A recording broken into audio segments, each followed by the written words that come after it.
Selamat malam, selamat datang di Mata Najwa. Saya Najwa Shihab, tuan rumah Mata Najwa. Ribut vaksin Nusantara menyeret ilmu pengetahuan ke dalam gelanggang politik yang tidak kenal juntrungan. Aneh saat argumen mereka yang meneliti tak muncul, yang mengemuka malah suara politisi yang serba masyghul. Repot jika hal saintifik dibereskan secara politik. Urusan ilmiah pun dibawa-bawa dengan rumus intrik. Mengapa vaksin Nusantara didukung politisi berlebihan? Apa bedanya dengan vaksin merah putih yang dikerjakan duluan? Inilah Mata Najwa, vaksin cap dalam negeri.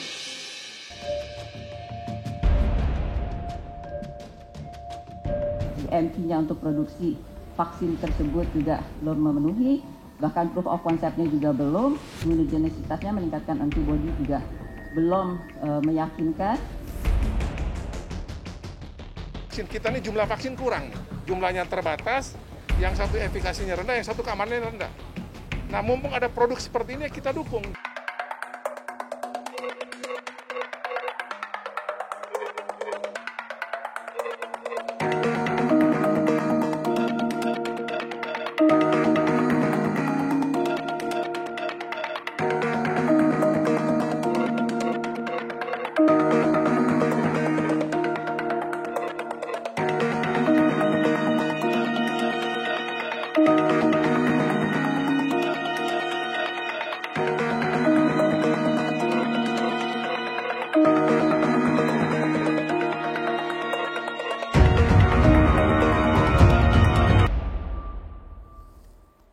Ya, polemik vaksin Nusantara dari soal saintifik hingga politik akhirnya berujung pada perjanjian penelitian antara Kementerian Kesehatan, BP POM, dan TNI Angkatan Darat.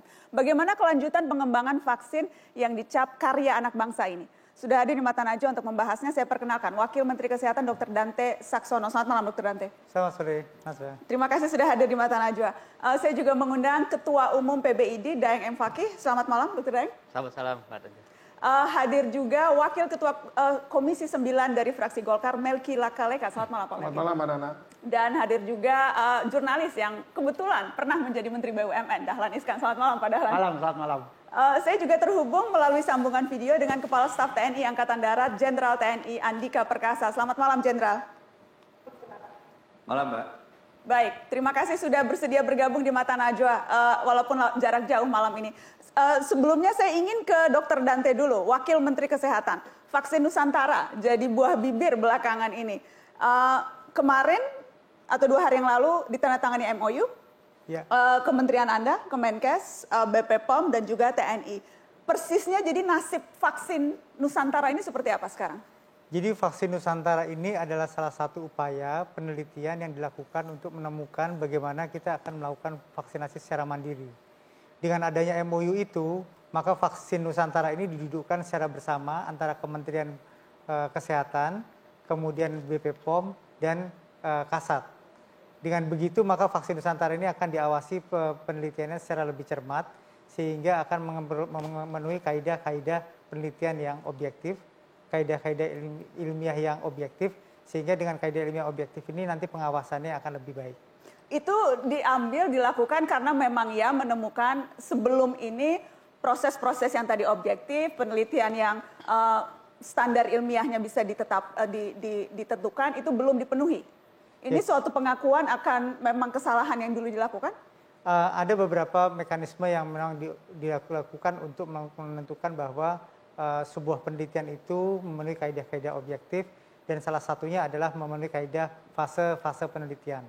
Nah, vaksin Nusantara ini sudah menjalani fase 1.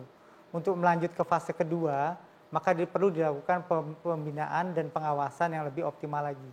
Dengan upaya untuk melakukan pengawasan lebih optimal dan pembinaan lebih baik lagi, maka dilakukanlah MOU hal tersebut. Apakah prosesnya berarti akan dimulai dari awal? Karena misalnya BPPM kan meminta agar proses uji klinis diulang bahkan, karena tadi disebutkan tidak memenuhi proses kaidah penelitian. Jadi vaksin Nusantara ini akan dari nol lagi semuanya? Jadi akhirnya setelah dengan adanya MOU antara 3 badan tersebut, maka vaksin Nusantara ini penelitiannya dimasukkan ke dalam penelitian berbasis layanan. Dengan melakukan penelitian berbasis layanan, maka tidak lagi dilakukan penelitian lebih awal dari awal lagi penelitian fase 1, tetapi langsung kepada penelitian ke subjek-subjek yang dievaluasi secara objektif. Oke, saya ingin ke Jenderal Andika. Sebetulnya bagaimana porsi dan posisi TNI AD dalam penelitian vaksin Nusantara ini? Karena sejak awal kan kemudian tersebut bahkan terseret-seret, sebetulnya posisinya di mana, Jenderal? Kami kan bukan inisiatornya, Mbak ya. Tetapi memang ketika Angkatan Darat dihubungi oleh tim peneliti, kita siap. Karena apa? Karena memang Angkatan Darat di RSPAD kita sudah memiliki Cell Cure Center.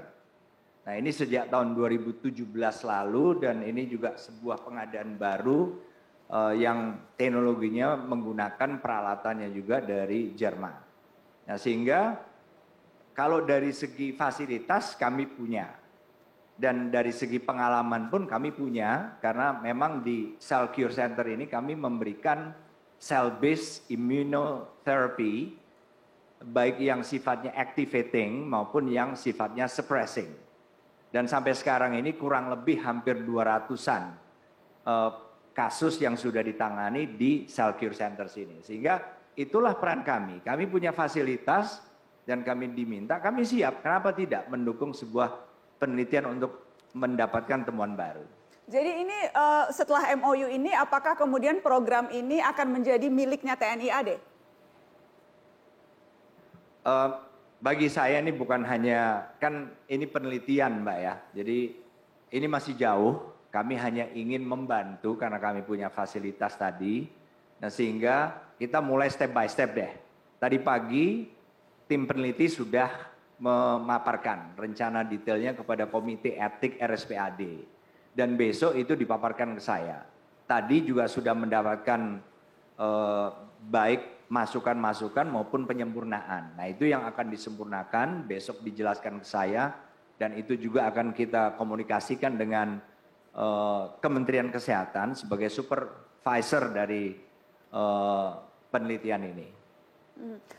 Jenderal, apakah kemudian berarti ini dana penelitian, anggaran ini akan semuanya menjadi tanggung jawab TNI AD atau pembagiannya seperti apa? Waktu kami diminta, saya menyatakan siap. Karena ini kan bukan pertama kali Mbak. Kita sudah juga membantu sebuah penelitian sejak dimulainya pandemi COVID tahun lalu. Dan kalau saya menyatakan siap, sebetulnya kami siap dalam penyediaan anggaran. Tetapi dalam hal ini memang pihak yang di uji klinis fase 1 itu sudah mulai terlibat. Mereka juga menyatakan akan berpartisipasi. Sejauh mana kita akan bicarakan besok pada saat pemaparan kepada saya. Berarti mitra kerja yang sebelumnya memang sudah terlibat dalam proses vaksin ini ada pihak swasta misalnya, kemudian juga ada yang dari Amerika Serikat. Itu mitra-mitra kerja sebutlah Aviata Biomedical, kemudian PT Rama Emerald Multisukses. Itu mitra kerja yang masih akan diajak bersama-sama mengembangkan penelitian ini, Jenderal? Saya tidak mengajak, tetapi saya sudah mengatakan bahwa Angkatan Darat siap, with or without them. Jadi dengan atau tanpa mereka kami siap. Toh ini juga untuk kemanusiaan, menghadapi pandemi ini di dalam negeri, kami siap. Tetapi kalau mereka akan ikut pun ya nggak apa-apa. Toh juga kita tidak ada hubungannya dengan komersialisasi maupun rencana-rencana produksi. Bagian itu, jadi bisa dipastikan ini memang tujuannya bukan untuk komersil atau untuk pengadaan vaksin yang memerlukan anggaran negara, dibisniskan dan sebagainya begitu? Pak Andika? Wah enggak Mbak, enggak sama sekali. Kita enggak, kita memang tupoksinya bukan ke situ, kami hanya membantu penelitian karena kami memang punya fasilitas, kenapa tidak?